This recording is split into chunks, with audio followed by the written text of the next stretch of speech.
Alors bonjour à tous. On va parler aujourd'hui, de la façon d'automatiser les tests sur Evalua et puis, donc on a la chance, d'avoir la participation, d'Eiffage, en la personne de monsieur Laurent Guttmuller, qui est responsable du projet, Evalua chez Eiffage. Donc Laurent, je vous laisse vous présenter si vous voulez ajouter quelque chose. Oui, enfin, je vais surtout dire que, quelques mots sur le projet Eiffage. Donc moi, je suis un ancien directeur achat, un ancien DSI dans un autre monde. Donc j'ai été choisi par Eiffage pour faire le lien entre tout le monde. On a commencé, nous, à travailler avec Evalua en septembre 2017. On ne fait que le P2P, ouais, même pas tout le P2P, mais on va de la demande jusqu'à la réception, puisque le reste, on le fait dans notre ERP. Et puis on a démarré gentiment, on a vivoté pendant 1 an et puis aujourd'hui on est à 6 000 utilisateurs jour, 160 000 commandes par mois. Ouais. On Donc c'est une grosse machine, qu'il faut maintenir et bichonner. on va revenir du coup un peu sur les Voilà. chiffres du projet, plus en détail après, dans la présentation. Hem, donc voilà, pour ma part, moi je suis Florent Lacheroy, je suis directeur de projet, chez OJC Conseil et puis, donc j'étais en charge de l'automatisation des tests sur le projet Eiffage. Je vais commencer par, une, brève introduction avant de parler plus particulièrement du projet Eiffage. Donc pourquoi automatiser les tests, sur Evalua? On peut se poser la question. Donc le sur Evalua, on note, voilà de plus en plus, de mises à jour, et d'évolutions, sur le produit. Donc Evalua, apporte beaucoup d'innovation à sa solution et de plus en plus rapidement. Donc pour pouvoir profiter de tout ça, donc il faut mettre à jour la solution, et on a besoin de maintenir, une qualité constante, de la solution. Donc on a besoin d'automatiser les tests pour ça. Pareil, au sein de l'entreprise, les processus évoluent aussi plus rapidement. Donc la configuration des applications aussi évolue rapidement et puis maintenant on a des projets qui sont menés plutôt sur des cycles courts. Donc si on veut arriver à tenir le timing, on a besoin d'exécuter des tests, plus souvent pour maintenir la fiabilité des applications et l'adhésion des utilisateurs et le souci, on le sait très bien, c'est que les tests sont très consommateurs de temps et constituent des tâches répétitives et sujettes à erreur. D'où l'automatisation, qui permet d'augmenter le taux de couverture et la robustesse des tests, tout en réduisant le temps et l'effort nécessaires. Alors comment on va automatiser les tests, sur, les applications cloud comme Evalua? Déjà on commence par intégrer les tests, à toutes les étapes du cycle de vie des applications. Donc dès la conception, il faut, commencer à penser aux tests. Donc quand on pense au cas utilisateur, on commence à penser aux tests. Ensuite, pendant la configuration, on va pouvoir déjà effectuer, les 1ers tests et puis de cette façon, ensuite on aura les tests disponibles, pardon, pendant toute la durée de vie de l'application. Et puis ce qu'on va faire, c'est qu'on va essayer de coller au plus près du parcours des utilisateurs, qui utilisent les navigateurs, pour accéder à l'application. On va structurer les tests en scénarios en étapes. On va construire une bibliothèque de tests qui sont réutilisables et évolutifs et pour pouvoir tester, on va analyser l'architecture des applications, testées, par couche, par module et on va garder un historique complet des tests, très important avec les copies d'écran pour voir l'évolution de la qualité de l'application. Ouais, je vous redonne la parole, Laurent, concernant Oui, bah, le projet. ouais, alors, donc Eiffage, c'est le 3e major du BTP, donc on est plus petit que les 2 premiers, bien évidemment, puisqu'on est que le 3e. Et on a, comme nos confrères, on va dire 4 ou 5 métiers. On a de la construction, on a du génie civil, on a de l'électricité, énergie, et puis on a des concessions. Alors, on a, nous, décidé de façon stratégique de compenser notre différentiel de taille par mettre un outil où tous nos outils sont à disposition de tous nos métiers, et un seul outil à disposition de tous les métiers, de façon à maximiser notre pouvoir sur le marché, notre pouvoir d'action. Du coup, on a tous les utilisateurs France, et puis on commence à déployer sur l'Europe, qui sont au sein de la même plateforme, mais avec des métiers très différents, ce qui nous a obligés à faire finalement une solution qui est assez complexe, parce que paramétrable par métier. Le prix à payer pour être tous ensemble, c'est quand même d'avoir des personnalisations. Donc on a aujourd'hui un applicatif qui fonctionne bien, qu'on a construit au fur et à mesure, puisqu'on a eu aussi une approche assez itérative. Finalement, quand on est rentré dans le projet, donc en 2017, on n'avait que 3 processus de commande, qui étaient les 3 processus, on va dire, majeurs, ou qui pouvaient être passe-partout. Aujourd'hui, on en est à 8, puisqu'on commence à faire des processus un petit peu plus pointus dans certains domaines d'achat. Mais on les a créés au fur et à mesure du temps, et puis c'était aussi parce que il fallait être présent auprès des opérationnels, et puis on allait investir en complément d'investissement que si la machine fonctionnait. Donc voilà, on est parti là-dessus, donc on a un projet constant, on rajoute des fonctionnalités, ce qui veut dire que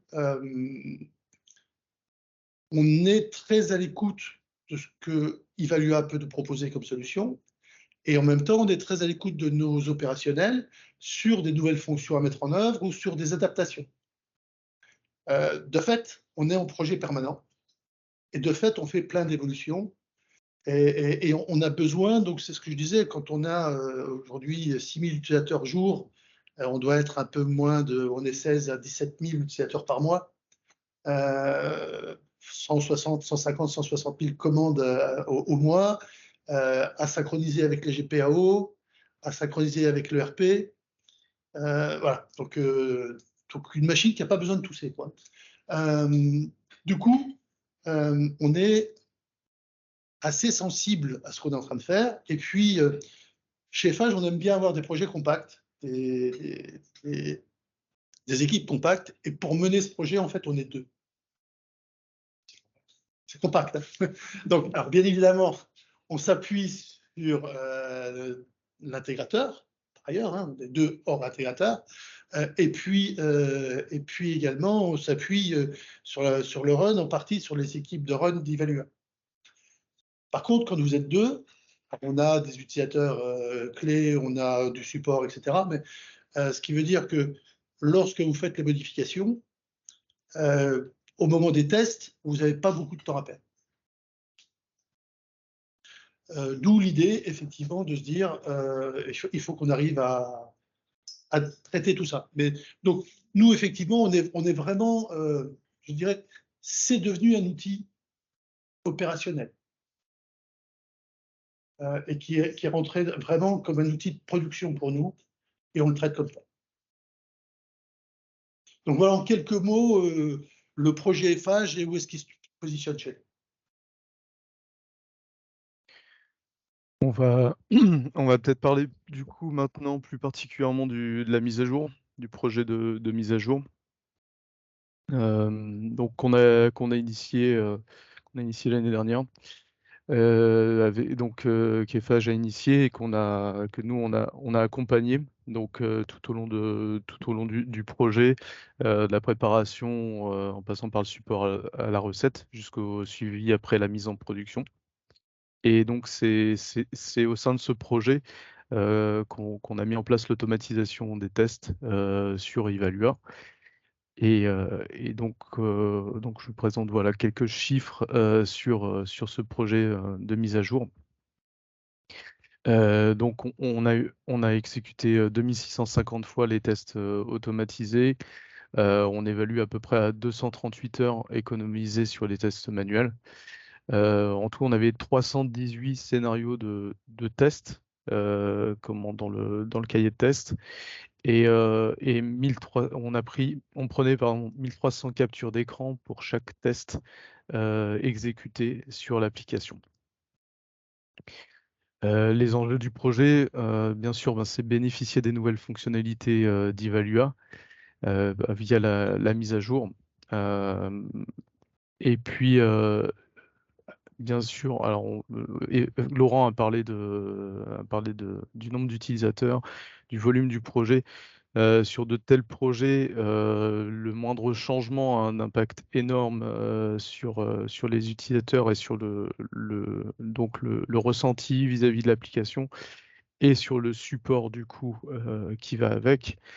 Donc le but, c'était vraiment d'avoir un impact très limité, de maîtriser le changement sur l'application et de s'assurer que la transition soit fluide.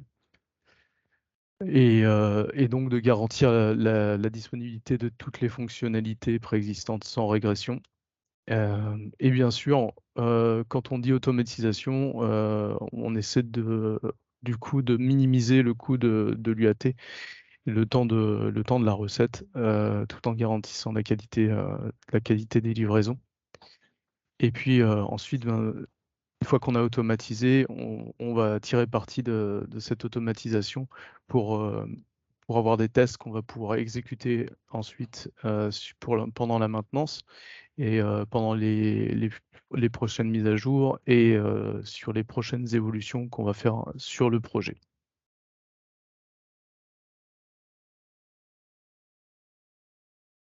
Donc notre accompagnement sur le projet, comme je disais, ça consistait en 3 phases. La préparation, le support à la recette et puis le suivi après mise en production. Ce qu'on a fait avec Eiffage, déjà, on a commencé par définir le périmètre des tests à effectuer. On a fait la rédaction du cahier de test ensemble. Et puis ensuite, nous, on a configuré, exécuté tous les tests sur la plateforme, sur notre plateforme de test JC, d'automatisation. Et puis, on a analysé les écarts entre les 2 versions pour pouvoir déterminer quels sont les tests à réaliser. Pendant le support à la recette, on a organisé les tests donc côté FH. On a défini un calendrier de tests, on a organisé des réunions pour gérer l'affectation des tests aux différentes personnes et puis le suivi de l'avancement des tests. En parallèle, on a exécuté les tests automatisés qu'on avait préparés auparavant. Et puis on a fait on a créé les tickets correspondant aux anomalies relevées. Et puis on a organisé évidemment les réunions de suivi aussi avec Eiffage et Evalua pour constater l'avancement des tests et des correctifs sur l'application. Et à la suite de ça, après la mise en production, donc on a organisé de la formation sur les nouvelles fonctionnalités. On a continué le support et le suivi des anomalies. On a fait une rétrospective du projet et puis on continue d'exécuter les tests automatisés à chaque nouvelle livraison. Je vais rentrer maintenant un peu plus dans le détail sur la phase de préparation des tests. Donc, Laurent, vous voulez peut-être intervenir sur le travail en amont qui a été fait déjà sur la préparation des tests à automatiser.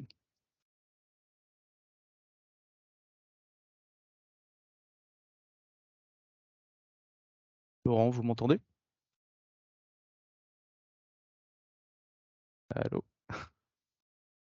On a un souci.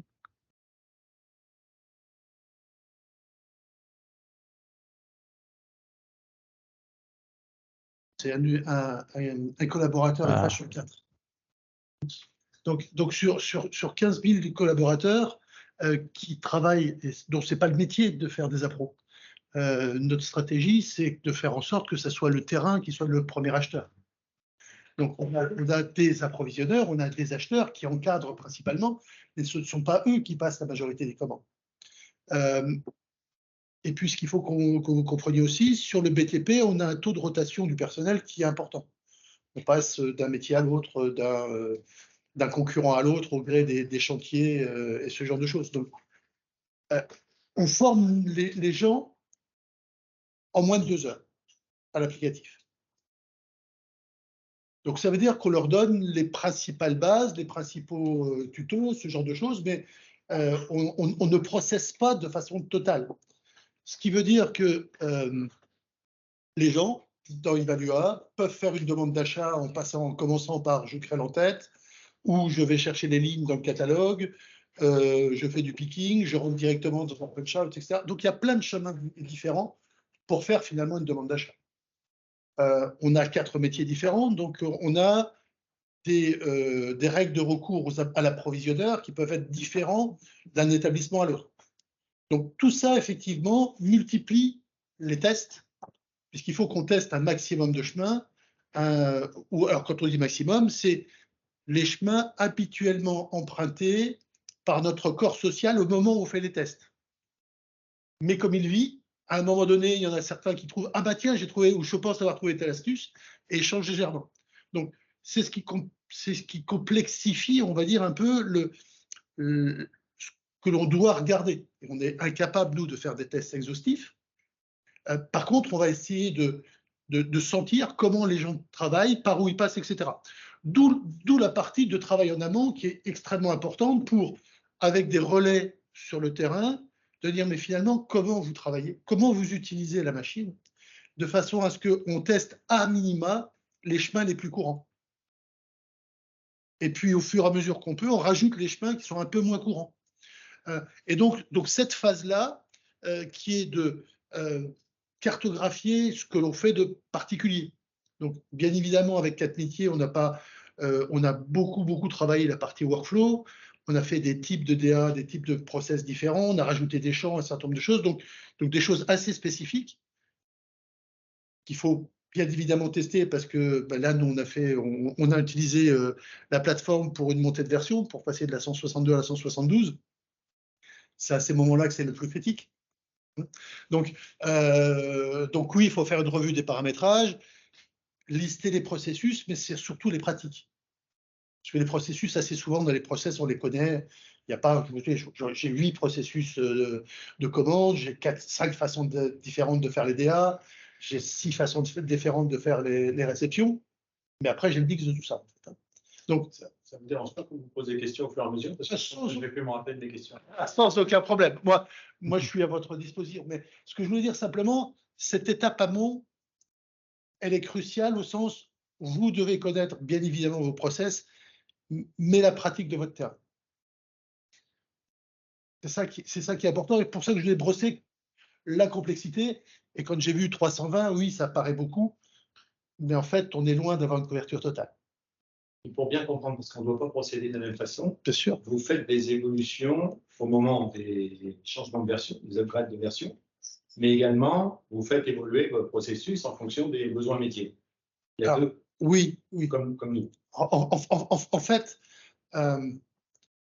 le taux d'adoption que l'on a et l'adhérence des utilisateurs dépendent de notre capacité à répondre vite à l'évolution des pratiques.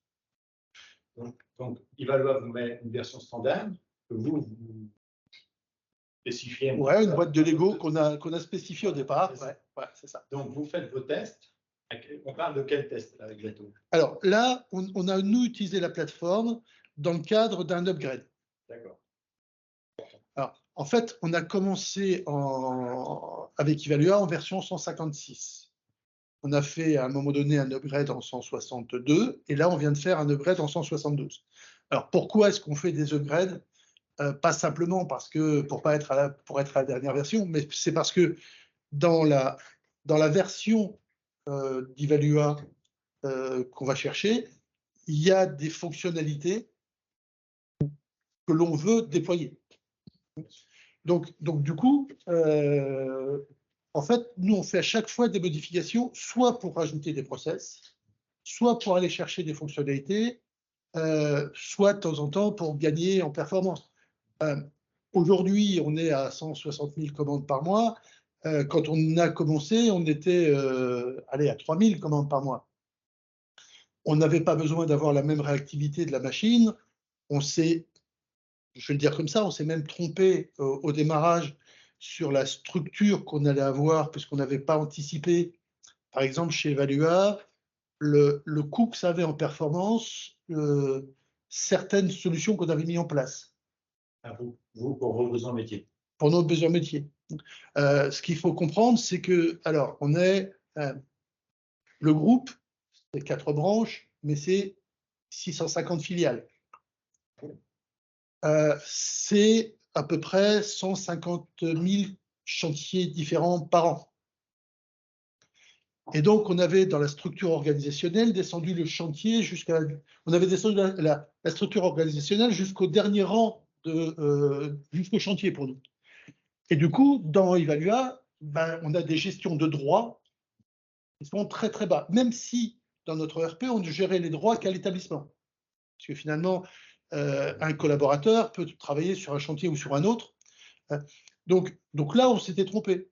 Par exemple, quand on était en 156, on était descendu beaucoup trop bas. Et quand on est monté en puissance, ben, la machine pédait un peu. En termes de gestion d'utilisateur, sur les accès, les périmètres organes, c'est automatisé via un autre outil ou Alors, on considère que notre ERP est notre MDM.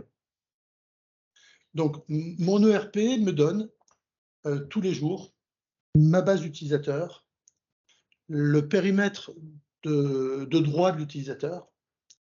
Et donc, on a rendu Evalua esclave de notre MDM en termes d'utilisateurs, de fournisseurs, de structures d'entreprise. Par contre, Evalua est maître sur les données d'achat, l'enrichissement des fournisseurs, les tarifs, les articles, ce genre de choses. Mais oui, donc on a commencé petit, avec des petits volumes, avec 3 processus, qui étaient les processus qui nous semblaient les plus aptes à entraîner l'entreprise. Dans les 3 processus, on avait 2 processus qui étaient qui sortaient un peu de l'ordinaire, donc on avait déjà par essence des processus complexes.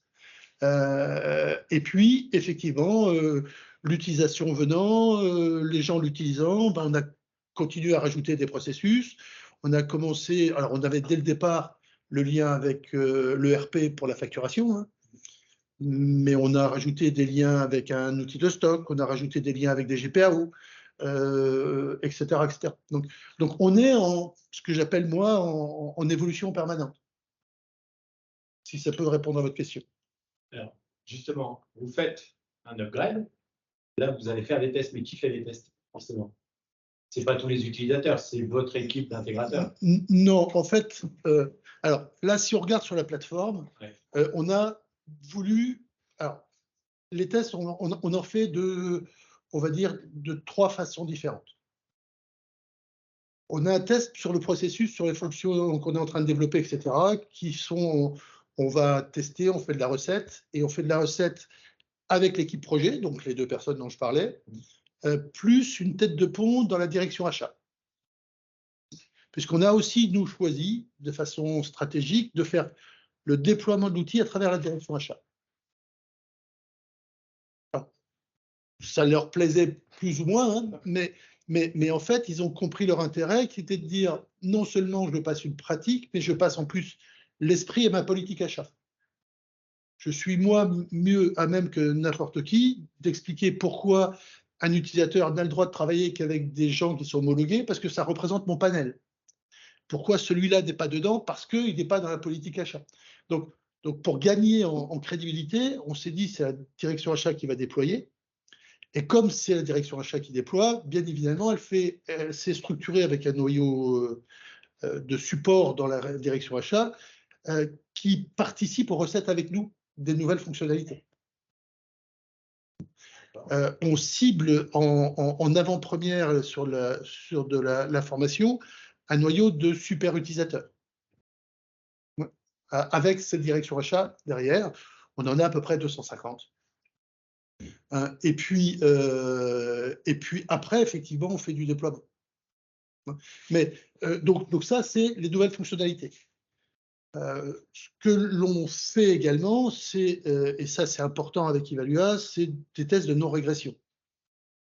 Et c'est là où effectivement on essaye d'automatiser un maximum. Et c'est là où la plateforme nous aide à gagner du temps, à la place de refaire tous les tests. Une petite question sur la nouvelle fonctionnalité. Oui. Parce que nous, on est en pleine upgrade et on envisage de se passer sur toute la phase test de non-régression, de l'adopter, de rédiger tous les cahiers des charges et tous les tests qu'on a en tête. Et après, on a énormément de nouveaux projets, de nouvelles fonctionnalités qui vont arriver. Est-ce que, avec OJC, vous rédigez les tests en même temps que vous consolidez la nouvelle fonctionnalité ou c'est dissocié? Alors là, on ne l'a pas fait de façon très, très claire, puisqu'en fait, on a adopté la plateforme pour l'upgrade et on avait déjà développé pas mal de choses. Hein. On a commencé, vous avez vu l'année, c'est en 2022 et on a commencé en 2017. Donc il y avait des processus qui étaient déjà préexistants. L'idée, c'est quand même effectivement sur les nouvelles fonctionnalités, c'est penser leur test, exactement ce qui a été dit, c'est penser comment je vais faire ma recette et comment cette recette va pouvoir être réutilisable dans les tests de non-régression par la suite. Mais là, on a pris, nous, le train en route. De façon très Voilà, et claire. puis il faut penser à un socle commun de tests qu'on va pouvoir dériver en fait avec différents paramètres, en rajoutant éventuellement en intercalant des étapes particulières, spécifiques pour tester des champs, des chemins ou des chemins utilisateurs particuliers. Parce que du coup, une fois qu'on a commencé à automatiser les tests sur un scénario, ça va être très facile de faire ça en fait, de faire ce travail, de créer des variantes autour des scénarios de test. Et là, tu peux beaucoup sur de réussir à faire des tests sur le concert. Très, très grossièrement. Après, on est toujours sur la balance bénéfice-risque. On couvre à peu près aujourd'hui, on va dire, 70% des pratiques. Ce qu'on ne couvre pas aujourd'hui sur les tests, mais qu'on couvrira le coup d'après, c'est les interfaces de bout en bout avec les autres applicatifs. Et puis, quelques cas très particuliers d'utilisation qu'on a jugé trop coûteux dans un premier temps à automatiser. On a encore une fois cherché, nous, à assurer le maximum du flux, quitte à avoir quelques mauvaises surprises sur des flux annexes, sur lesquels on dit bah, tant pis, je vais corriger derrière. Et là où on avait quelques doutes, on les a fait à la main. Justement, le temps pour mettre en place ça, c'est ça qui m'inquiète le plus. Parce que ça vaut, enfin, de mettre en place vos scénarios de test et vos tests automatiques. Au début, est-ce que vous partez de zéro? Là, il faut faire les cahiers. La grosse charge au départ, alors même pour un upgrade, on va dire que j'automatise ou pas les tests, quand vous faites un upgrade, il va évaluer, va faire des premiers tests avec son équipe. Et il vous demande un cahier de test assez détaillé, pour ne pas dire très détaillé. Donc là, la première étape, c'est effectivement de faire ce cahier de test. Nous, on l'enrichit un peu derrière, et puis c'est ce qu'on a cherché à automatiser. D'accord. Vous avez donné ce cahier de test à OJC? Alors non, alors alors, comme on n'est que deux, on a même sous-traité à OJC la rédaction du cahier de texte. Et ils nous ont interviewés, on a participé, hein, puisqu'ils ne peuvent pas tout savoir, surtout pour nos pratiques et comment est-ce qu'on veut les faire, etc. Par contre, on a trouvé que le formalisme attendu par Evalua était assez rigide et assez chronophage pour nous.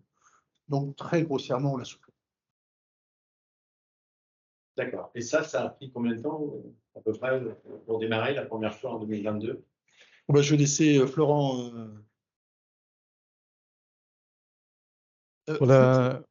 Oui. Donc, pour la partie rédaction des tests, je crois de mémoire, on devait être à 20-30 jours, je crois, sur la rédaction pour créer le cahier de test, cahier de test complet avec les 320 scénarios. Ensuite, sur l'automatisation des tests, je pense qu'on a passé 40-50 jours à peu près à automatiser donc les tests prioritaires qu'on avait définis ensemble. Et ça représentait combien de scénarios? On est à une cinquantaine de scénarios. Et après, dans les 300 que vous voyez, il y a des variantes sur les signatures et ce genre de choses, etc. Donc après, il y a des scénarios qui sont par copie. C'est principalement le jeu de données qui va être différent ou le test qu'on veut regarder si on passe telle étape ou telle autre étape. Mais finalement, c'est le même scénario qui est joué différemment.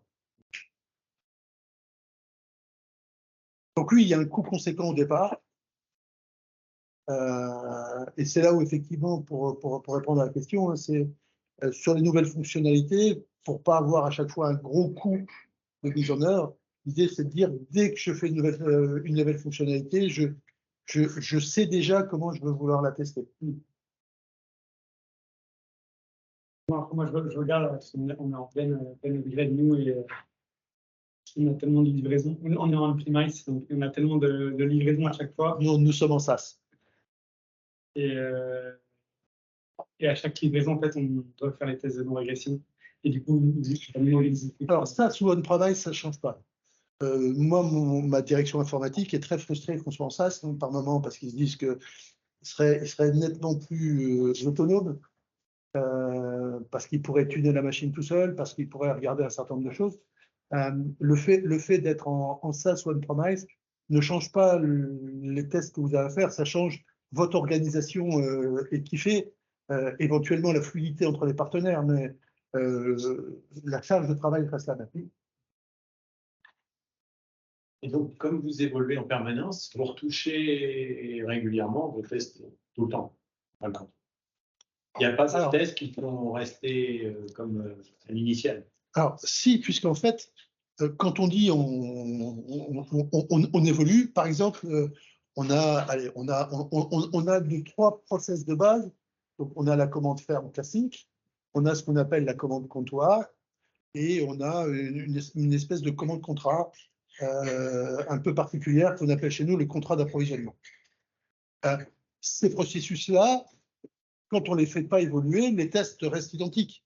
Par contre, on rejoue ces tests-là dans la batterie de nos tests parce que on va chercher pour regarder s'il y a une régression. On rajoute par exemple une commande de type location, une commande de type stock.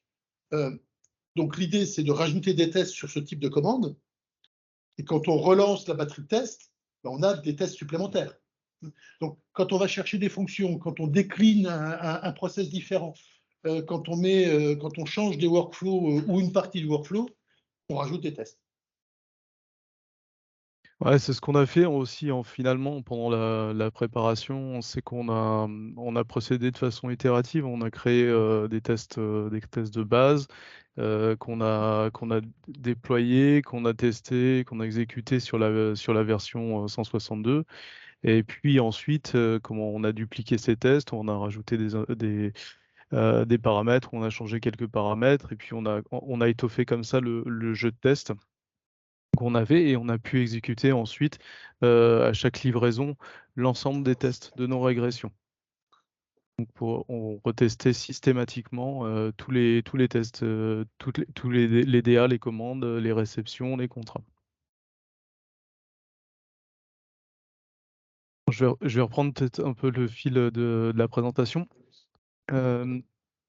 Donc on en arrive à la configuration des tests sur la plateforme OJC.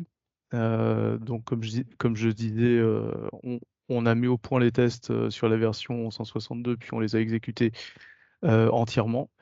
Et puis on va passer sur une petite présentation de la plateforme rapidement.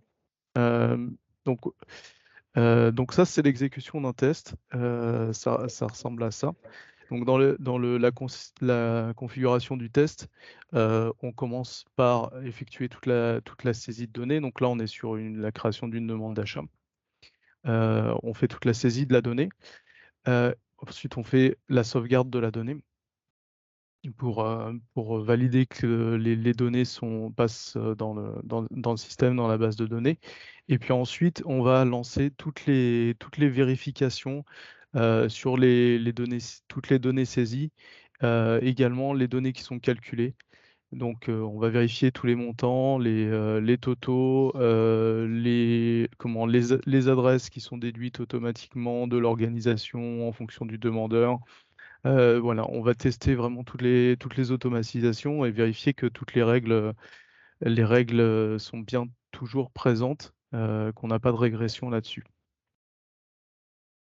Et puis ensuite, une fois qu'on a fait ça, le test continue de se dérouler. On fait vraiment un test complet de la création de l'ADA jusqu'à la création de la réception. Donc on va changer d'utilisateur pour pouvoir valider ensuite l'ADA dans un premier temps et puis ensuite valider la commande. Donc à chaque fois qu'on va vouloir passer sur une nouvelle étape, on va utiliser l'utilisateur type qui va correspondre, qui va avoir le bon rôle de façon à simuler vraiment le parcours des utilisateurs dans l'application. Et Et donc, on en va arriver ainsi jusqu'à la commande et puis on va créer également la réception à la suite de ça.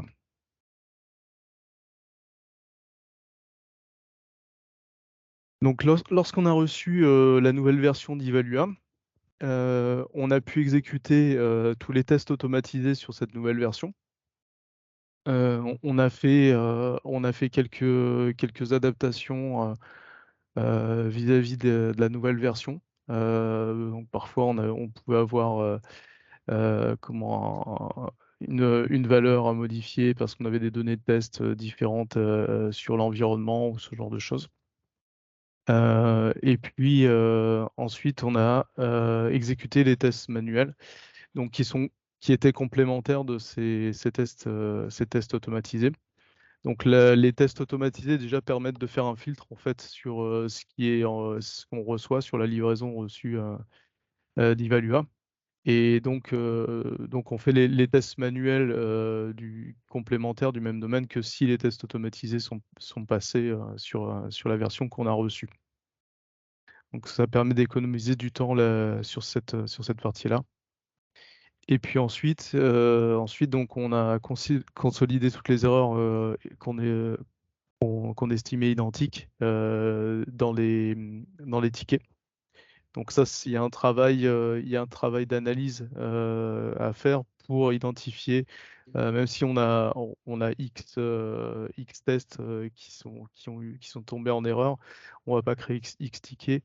On va bien analyser les tests et puis consolider les erreurs dans 2 ou 3 tickets si on identifie que en fait tous les erreurs qu'on a relevées en fait se relèvent du même problème. Et puis on va pouvoir ainsi dans l'extranet Evalua, on va pouvoir fournir le lien et puis les captures d'écran qui sont issues de l'application de la plateforme de test pour permettre à Evalua de mieux identifier le problème, pour identifier le problème précisément sur l'environnement de recette. Alors, il y a un truc qui est important aussi. Il n'apparaît pas là, mais c'est ce qu'on a fait. Hein, c'est que on a commencé par jouer les scénarios sur l'ancienne version. Ce qui nous a donné, je dirais, un point de référence. On était sûr que les scénarios fonctionnaient. Et donc, après, effectivement, si le même scénario ne fonctionne pas sur la nouvelle version, c'est soit parce qu'un écran a changé, on n'avait pas fait attention, parce que l'œil, ça semblait anodin, etc. Donc il fallait, dans ce cas-là, adapter un petit peu, ou de temps en temps, simplement de la donner, parce que dans la nouvelle version, entre les copies de machines qu'on avait fait, on n'avait pas tout à fait les mêmes données. Mais c'est hyper important de se faire son point de référence. Alors justement, quand il y a une nouvelle version, c'est OJC qui reprend tous les tests et remet à niveau par rapport à la nouvelle version sans que vous interveniez ou comment ça se passe? Aujourd'hui, oui. Ce qu'on a, nous, dans la pratique, c'est de dire, pour la partie de nouvelle version, on a totalement sous-traité parce que c'était un problème de charge. Là, ce qu'on est en train de regarder, c'est sur les évolutions courantes, comment nous, on peut changer les jeux de données, comment nous, on peut rajouter des scénarios. Mais on en est juste à cette étape-là. C'était pas tout à fait ma question. Ma question, c'était, comme vous avez donné des tests à faire au JC, Oui. Ivalois change de version, au JC change de version. Et vous, ça ne vous regarde pas. Est-ce que ça se fait comme ça ou non? Non, pas du tout. Pas si ça pourrait. Ça pourrait. Pas tout à fait, parce que c'est pas le changement de version. Si, parce que nous, on a eu alors nous, on a eu le lest aussi. Et en 172, la structure des tables, on a changé complètement. Et là, je pense que tous vos scénarios de test auraient, enfin peut-être pas tout, mais une majorité aurait changé. Alors honnêtement, je ne sais pas. Par contre, nous, ce qui nous intéressait, c'est que, alors, je ne peux pas vendre à mon terrain le fait de dire, vous allez rire, on change de version, vous allez t'emmerder. Non, mais c'est... Ouais, donc, en fait, on s'est bien compris donc, d'un point de vue utilisateur de la sur champ derrière. Mais là, on a l'intérêt d'avoir OJC qui est partenaire Ivalois. Non, mais je comprends tout ce que vous dites. Moi, je dis simplement, moi, je suis le représentant de ma boîte et de mon terrain. Ouais. Donc, quand on décide une montée de version, c'est parce qu'on veut aller chercher un certain nombre de fonctions ou autres. Et donc, première étape pour moi, vue de l'utilisateur, soit il ne voit pas de changement, soit le changement est tellement minime qu'il sait s'absorber sans formation. Hors nouvelle fonction. Et puis, dans tous les cas, comme il va être un petit peu embêté par ma montée de version, puisque je vais couper la machine à un moment donné, je vais dû refaire un certain nombre de choses, etc. Donc, il faut qu'il ait des gains. Donc c'est pour ça que je dis, je ne fais jamais une montée de version strictement identique. Il y a toujours quelques apports pour mes opérationnels qui, très rapidement, lui expliquent pourquoi c'est intéressant pour lui. Sinon, je n'arrive pas à lui vendre ou il est de très mauvaise humeur. Et c'est dans ce sens-là où, voilà, c'est dans ce sens-là où je dis que c'est pas simplement un truc neutre. Et donc, il y a des scénarios qui doivent éventuellement évoluer. Mais surtout, moi, ce qui m'intéresse, c'est effectivement l'intérêt d'aller chercher une plateforme qui est spécialisée sur Evalua, c'est que normalement, je n'ai pas besoin de refaire un maximum de tests. Si je dois refaire des tests ou si on doit recoder des scénarios, c'est bien que la plateforme a évolué, enfin que la solution Evalua a évolué.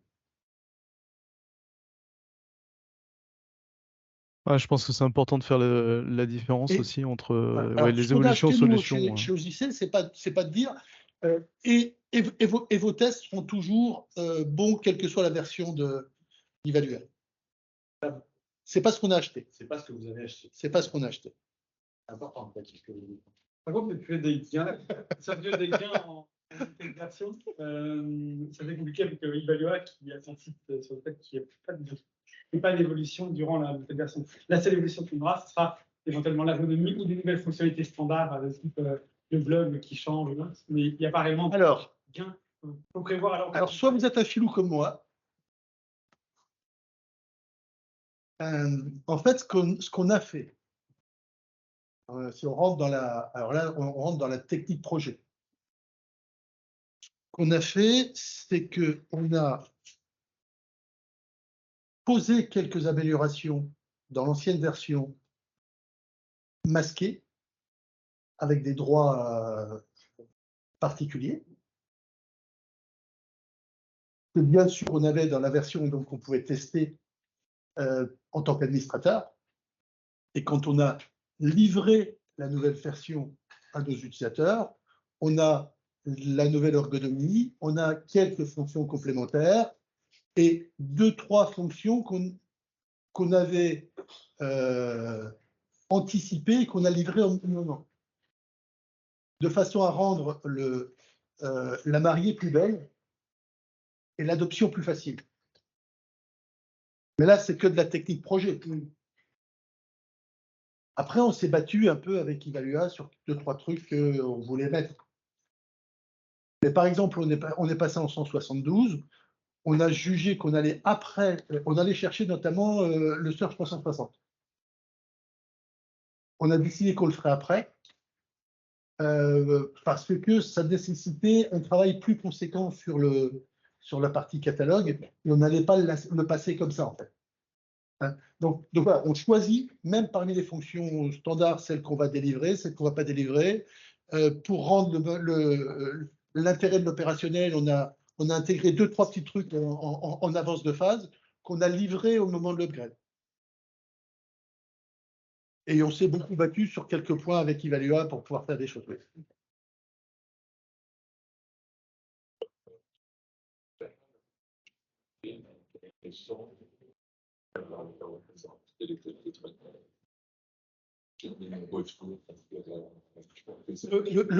Le gain, il est principalement, on va dire, en termes de staffing, puisque tous les tests automatisés n'ont pas nécessité de mettre en place des gens à la place, et du temps.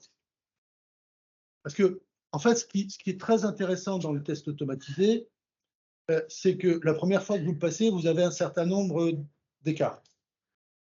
Vous demandez à Evalua ou à votre intégrateur de les traiter. Puis après, vous dites, je rejoue la totalité de la batterie, et non pas simplement ce que j'ai corrigé. Parce que bien évidemment, vous commencez par tester ce que vous avez corrigé, et puis ensuite la batterie, pour vous assurer d'eux.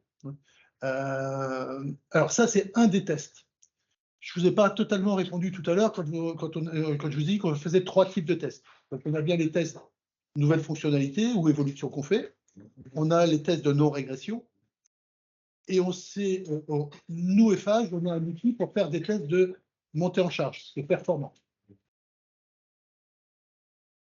Et de temps en temps, les évolutions ou les réglages que l'on demande à Evalua ne sont pas des choses fonctionnelles, parce que fonctionnellement, ça marche, mais la machine n'est pas suffisamment réglée par rapport à notre utilisation en pleine charge.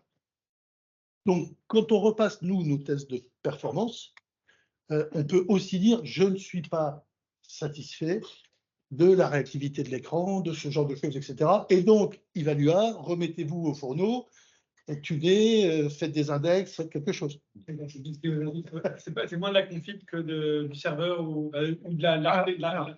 Il peut y avoir du serveur, mais il peut y avoir aussi la construction d'un index, la modification, par exemple, d'une alerte. Les alertes vont être très consommateurs de ressources. Donc, à un moment donné, quand vous êtes avec un certain nombre d'utilisations, en dessous d'un certain utilisation, ça pose aucun souci. Au-dessus, comme vous avez beaucoup de personnes qui la demandent en même temps, vous risquez effectivement d'avoir un problème d'engorgement ou moins de ralentissement parce qu'une partie de votre puissance est prise par ça. Donc, je vous dis, non, mon test de performance montre que ce n'est pas assez réactif. Donc, quelles sont les requêtes qui prennent beaucoup de temps, etc., etc. Et monsieur Evalua, revenez à vos études, faites des réglages. Alors, de temps en temps, quand ils font ça, ils vont simplifier une de leurs requêtes. C'est là où, effectivement, les tests de non-régression sont intéressants parce qu'au moment où ils simplifient, si ça se trouve, vous aviez une garantie ou un petit truc qui ne pouvait pas se faire, que là, tout d'un coup, on peut faire, ou inversement. Un champ qui était recalculé derrière, qui ne recalcule plus, surtout sur vos champs spécifiques. Donc, la plateforme, elle sert bien évidemment à regarder tout ce qui est fonctionnel, mais aussi les réglages d'Evalua après les tests de performance.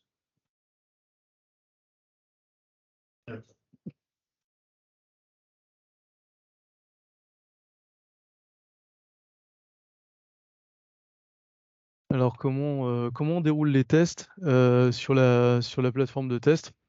Rapidement, donc le workflow commence par on va se connecter à la plateforme de test donc ça, on se connecte via un navigateur web de façon classique. On sélectionne la campagne de test qu'on souhaite faire. Donc je veux tester soit plutôt les DA, soit plutôt les commandes, plutôt les réceptions, etc. Je vais y associer des données de test. Donc si je veux tester sur les entités France ou les entités d'un autre pays, je vais changer les données que je vais utiliser avec ma campagne de test.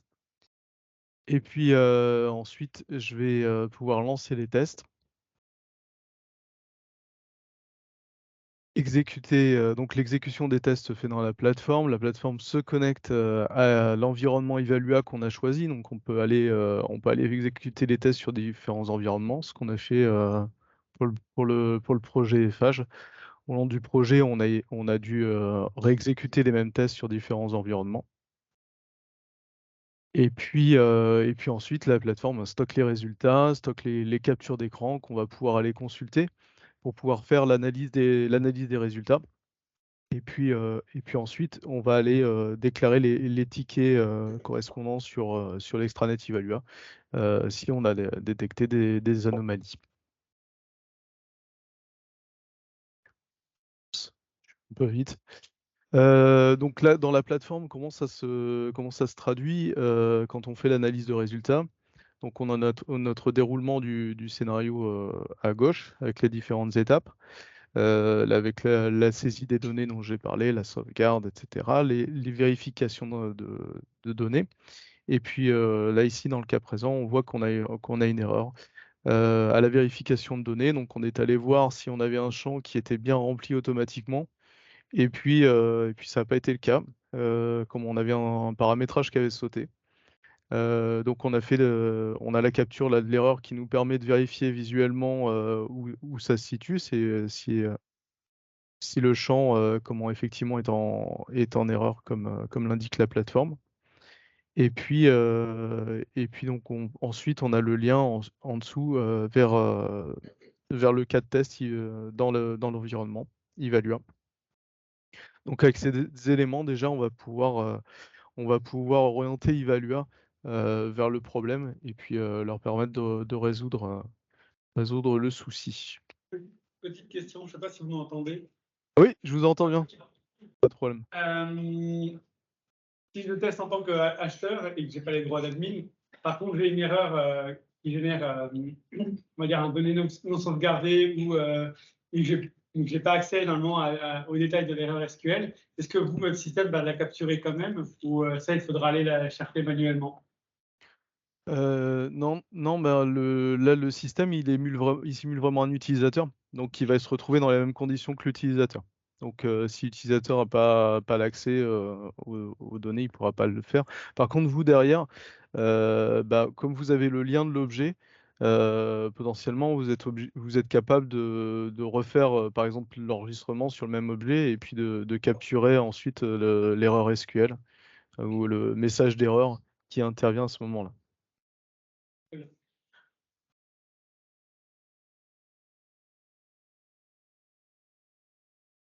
Donc voilà pour l'analyse et puis on va passer au retour d'expérience sur la plateforme. Je vais vous redonner la main encore, Laurent, et on a déjà commencé à en parler pas mal, mais on va refaire le tour des gains obtenus.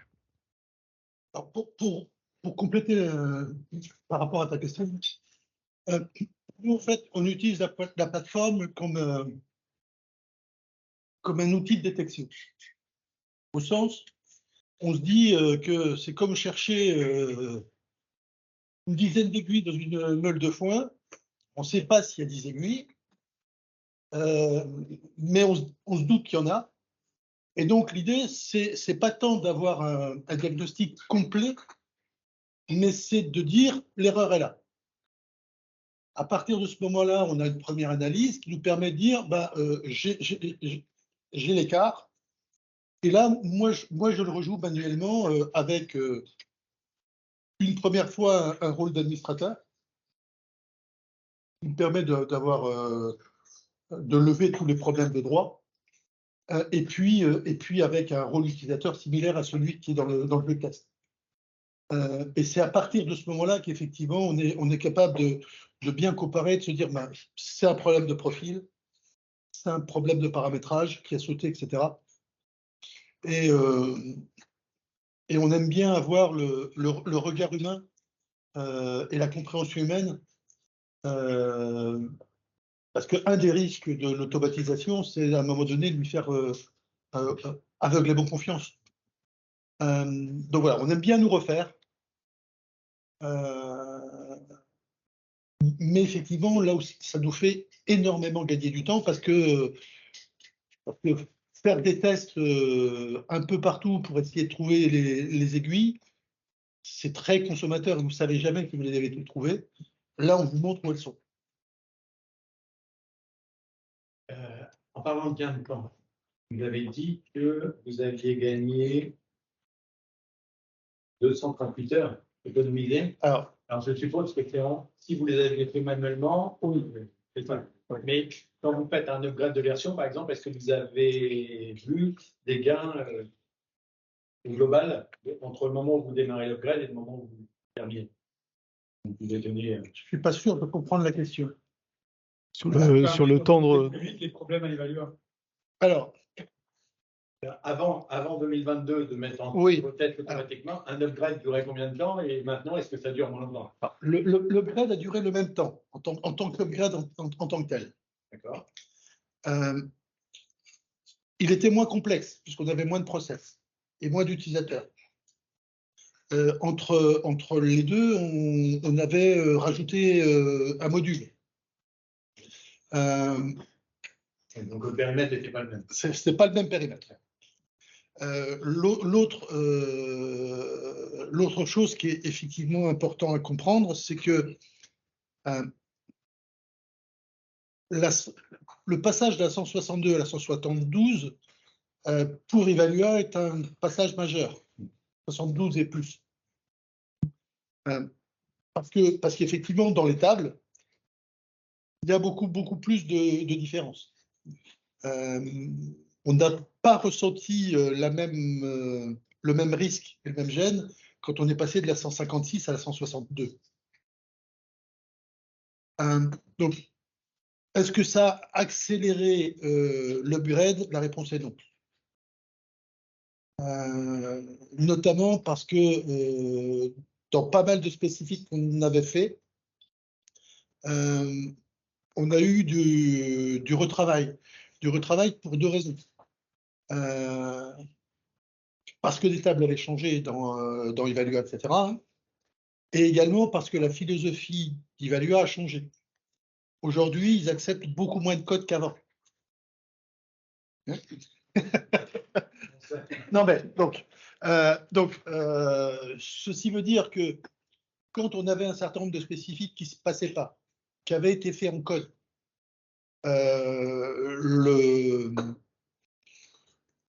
le jeu a consisté à essayer d'abord de le faire en design, de regarder jusqu'où on peut faire en méthode design, etc., avant de finalement dire, ben là, je suis peut-être contraint de faire 2-3 lignes de code.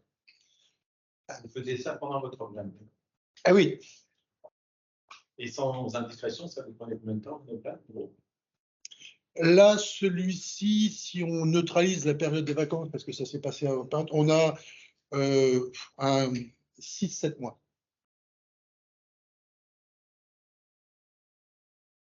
Et aussi, on a neutralisé un mois, puisqu'on aurait pu migrer en fin d'année dernière, mais on a décidé de ne pas migrer pour ne prendre aucun risque sur la clôture annuelle. Voilà. Donc il y a des zones qu'on a gelées nous-mêmes, sur lesquelles on aurait pu basculer. Mais voilà, on est avant tout au service du business, donc on choisit à quel moment on le fait. Evalua, vous faites le test également, automatique. Je suppose. Je suppose. Alors, Evalua fait des tests, il nous rend compte d'un certain nombre de tests. Oui. Est-ce qu'eux le font de façon automatique? Je ne sais pas. Et c'est pas mon affaire, en fait. Non, mais ce que je voulais dire, c'est comment vous vous assurez que vous n'êtes pas redondant avec les tests qu'ils vous font pour faire. Alors, on est purement redondant. En fait, ce qu'il faut comprendre, c'est que Evalua va chercher à vous livrer, après son équipe de montée de version, un applicatif qui fonctionne. Mais la responsabilité de la recette est chez vous. Donc vous en faites. Voilà. Puisque vous en êtes responsable. Hein.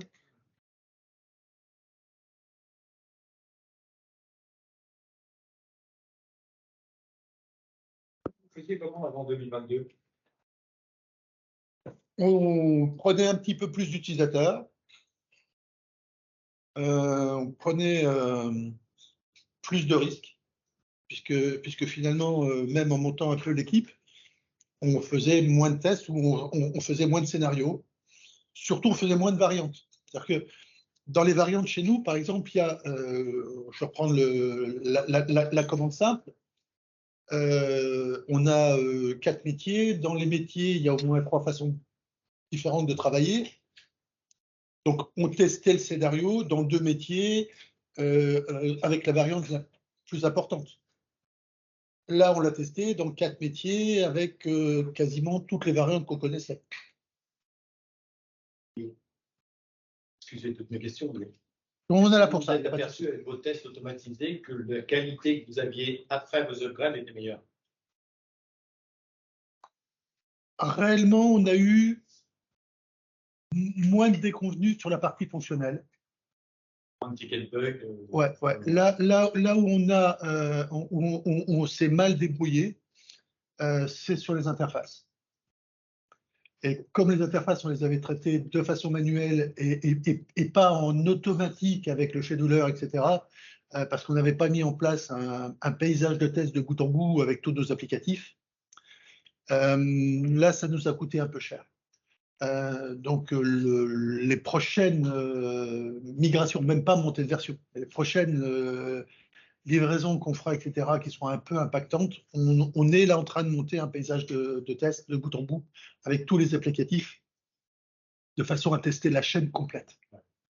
Je vous rassure, hein, nous, ça a été notre problème aussi. Ça ne me rassure pas, le valeur des uns ne fait jamais le bonheur des autres, hein, mais voilà. Donc, vous pensiez que vous étiez seul. Non, malheureusement, on est. Oui, mais voilà. Donc, mais voilà, là où on a eu des déboires, c'est là-dessus. On a eu 2-3 bricoles, mais pas tant que ça. Donc, c'était quand même beaucoup plus propre, honnêtement.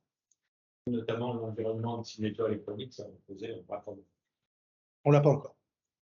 C'est ce que je dois faire pour octobre. Et avec pas un partenaire standard d'Evalua.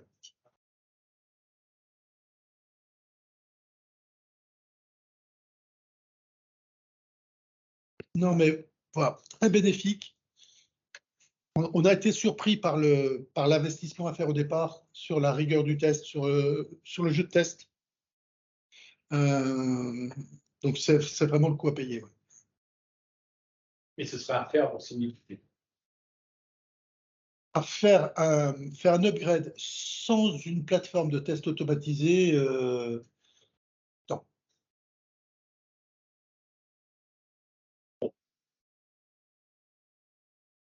Donc, nous, on a dû passer à travers toute la rédaction des tests sur Evalua. C'est très cool. Et assez rébarbatif. Oui, voilà. Une fois que c'est fait, après, on est vraiment tranquille. Parce que le scénario de test, c'est quand même le gros. Oui, bien sûr. Gros boulot.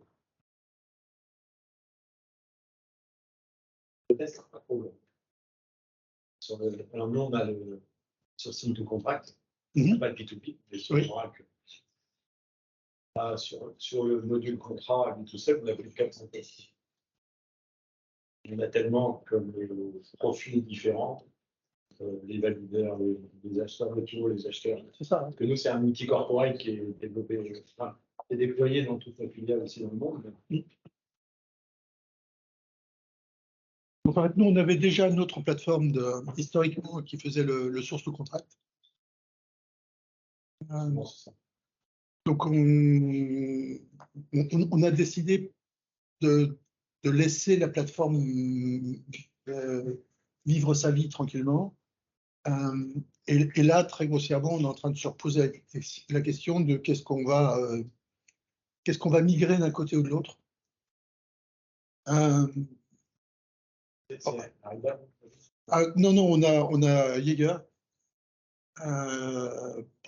On avait Au départ, on a commencé avec Mobile Worker qui a été racheté par Bravo Solutions, qui a été racheté par Jaeger. Donc, c'est pas un choix Jaeger au départ, mais on a capitalisé dessus. Avec les nouveaux process qu'on est en train de mettre en place, on commence à avoir des doublons. Et voilà, se pose la question de quoi faire. Valois a bien évolué sur leur P2P. On fait ça de loin, mais Ouais, alors encore une fois, Eiffage, on n'a pas la même culture managériale que par exemple Bouygues, qui est beaucoup plus top-down que nous. Nous, de façon très claire, dans notre culture d'entreprise, on a le droit de déroger à une règle si c'est pour le bien de l'entreprise et qu'on est capable de le faire en transparence et de le justifier.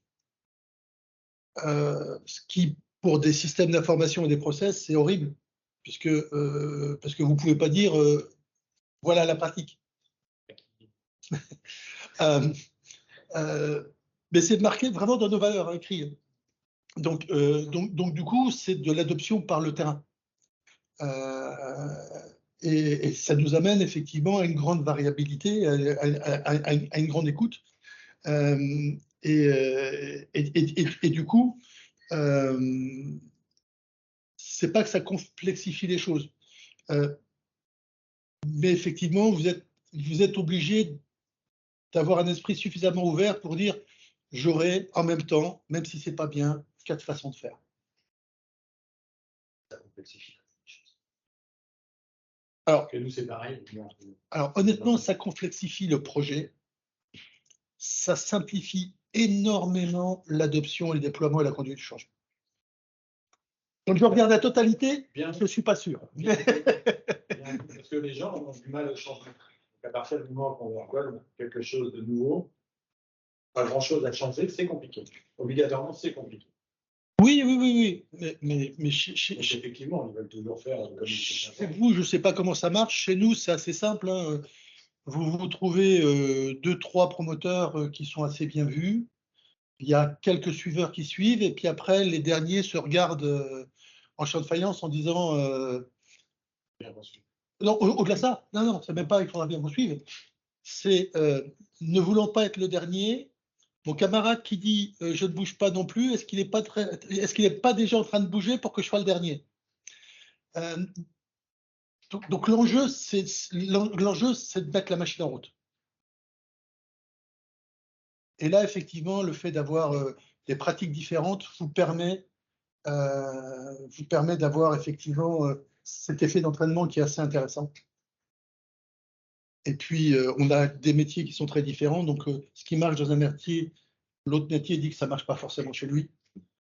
Donc, quand on fait des pilotes ou quand on fait des tests dans chacun des métiers. Voilà, ça rend, c'est vrai, la solution plus complexe, mais le projet en tant que tel d'adoption, moi, j'ai quasiment pas eu à passer la première année, je n'ai pas à vendre l'applicatif. Il est devenu autoporteur par les opérationnels. Mais c'est au prix de je rajoute telle fonction et je fais, etc. Moi, je suis plus sur le combat de mettre tout ce qui commande dans l'outil. En fait, nous, on est dissocié en deux process qui ne sont pas dans le même outil. Un dans le côté ERP et un côté évaluable. Côté évaluable, ça fonctionne bien. Ils ont rapidement leur bon de commande, donc les acheteurs sont intégrés par eux. Côté ERP, en fait, on a un type de demande qui part vers l'ERP. Ça doit être transformé manuellement à l'arrivée par un approvisionneur. Ah bah non. Ah si. Bah non. Bah non. Non, ça c'est pas possible ça. Donc on a une filiale du groupe qui est APRR qui pour des raisons je dirais d'actionnariat d'un côté plus de droit public de l'autre, a son propre système d'information. Eux-mêmes ont un SAP. Non, pas un SAP. Eux-mêmes ont leur propre ERP, mais c'est pas SAP. Et ils ont aussi leur propre Evalua. Et eux ont déployé le sourcing, comme vous. Donc on en est assez content, il n'y a pas de souci, ça fonctionne bien. Mais oui, c'est le lien avec le RP doit être le plus fluide possible.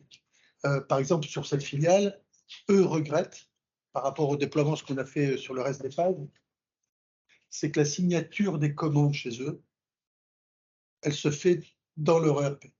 C'est-à-dire que la commande est faite dans Evalua, passe dans l'ERP, elle est validée dans l'ERP, elle repasse dans Evalua pour être envoyée au fournisseur.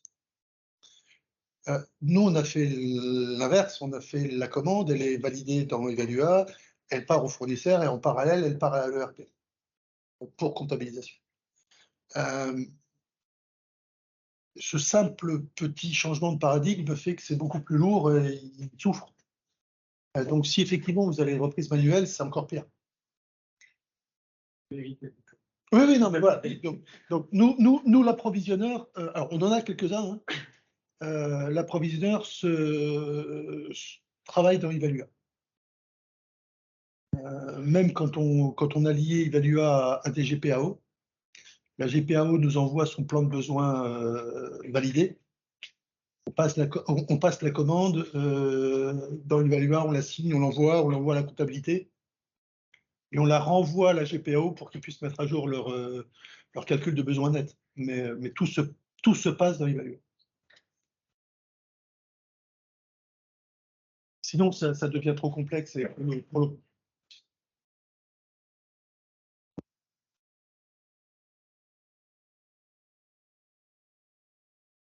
donc voilà, voici notre modeste expérience. Donc si je suis là, c'est que je suis content du résultat qu'on a eu. Hein.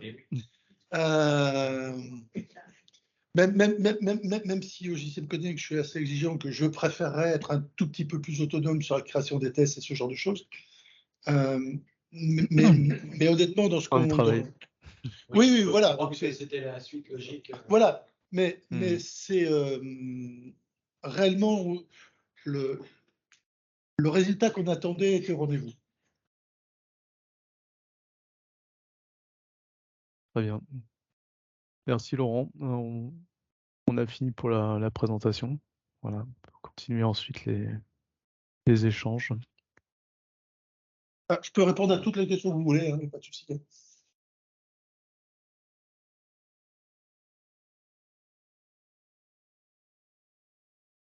C'est un peu ça.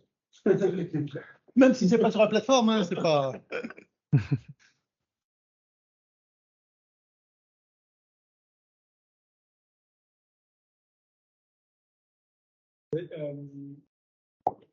Au niveau des ERP, j'en ai plusieurs, j'imagine, tu fais le cas de plusieurs ERP. Comment côté, moi là, je fais pas de problème, vous avez des ERP qui ont des logiques très différentes d'Evalua en termes de référence des fournisseurs, gestion des fournisseurs, et les ERP entre eux peuvent ne pas avoir aussi la même logique. Alors, on a plusieurs ERP, mais la stratégie des phages a été de dire on fait d'Evalua le frontal par rapport à notre ERP principal. Et puis, je ne travaille avec aucun autre ERP, sauf s'il s'engage à basculer avec un plan de bascule dans l'ERP principal. Parce que l'idée quand même du système d'entreprise, on revient à tout ce que j'ai dit au départ, c'est que pour être fort en étant plus petit, il faut qu'on soit plus unis. Donc on va essayer de simplifier la diversité des outils pour entrer dans un système commun et offrir des fonctions avancées à d'autres et contre-productif sur le projet d'entreprise. Donc, alors, ça, c'est la réponse, on va dire, qui est vraie.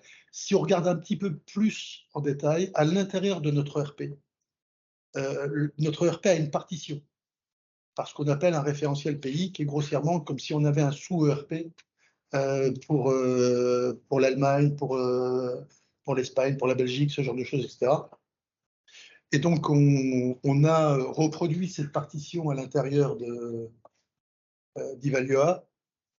Et donc, j'ai une base fournisseur par partition. Donc c'est comme si je travaillais avec plusieurs ERP, mais en fait, c'est la partition de mon ERP maître. Et du coup, les règles de conflit sur la fiche fournisseur dépendent de chaque pays. Oui. Mais c'est quand même le même ERP, mais j'ai quand même cette partition.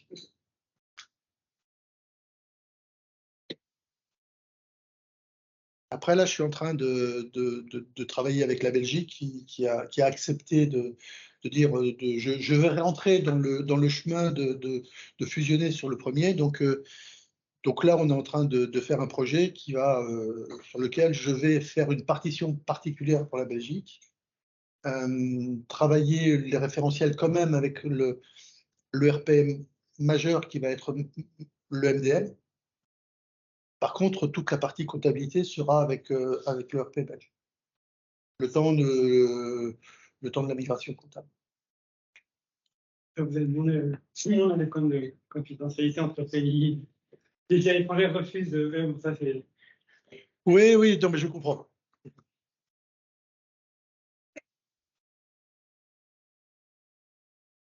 Donc voilà, donc le jeu qu'on joue, effectivement, c'est si vous ne voulez pas adopter le système, vous vous débrouillez. Donc vous n'avez pas laissé. Parce qu'on ne va pas renforcer un comportement qui n'est pas le comportement cible.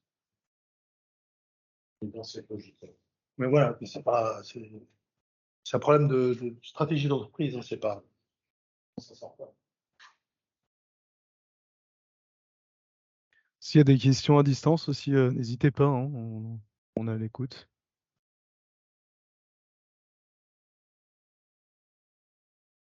Bonjour, Nicolas Esco de Buy-in. Je suis peut-être arrivé un petit peu tard sur les questions, je ne sais pas si ça avait été couvert, mais avec cette plateforme de test automatisé, est-ce que vous faites jouer beaucoup de scénarios à chaque petite livraison pour voir, parce que des fois on a des effets secondaires sur l'outil qui peuvent être un peu écartés des bugs fixes qu'on a eu ou des évolutions qu'on a eues. Est-ce que vous retournez entièrement tous vos scénarios à chaque fois ou vous réservez ça vraiment pour les upgrades plus complètes? L'idée, c'est de. Alors, la règle du jeu qu'on s'est donnée chez Phage, c'est que l'on fasse une montée de version ou des livraisons même très, très limitées. On joue systématiquement tous les tests de non-régression et donc on fait jouer la plateforme sur la totalité des tests et on fait en plus, avec nos propres outils, un tir de performance. Mmh. Et en termes de L'idée charge de étant travail? effectivement d'avoir automatisé les deux pour que ça soit acceptable et quand tout se passe bien, on fait des livraisons tous les 6 semaines. Mmh. Merci.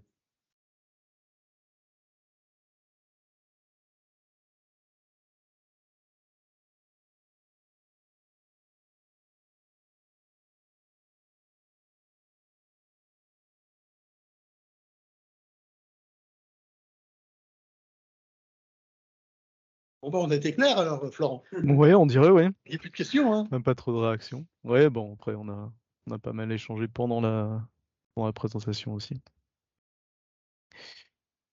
Voilà. En tout cas, nous, on est toujours à disposition si vous voulez d'autres éclaircissements, d'autres précisions sur l'automatisation des tests et sur la plateforme de test qu'on a pu déployer pour Eiffage. Et vous pouvez nous contacter à ce sujet-là, il n'y a pas de problème.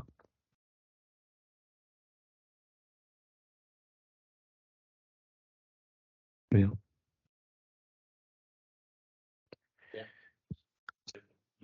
Oui. Parfait. Merci. Merci beaucoup. Merci. Avec service, Bon, bah, avec grand plaisir. on vous laisse sur la fin de ce petit déjeuner alors. Ouais, ça marche. Merci. Bonne Merci, journée. à bientôt. Bonne journée. Merci, au revoir.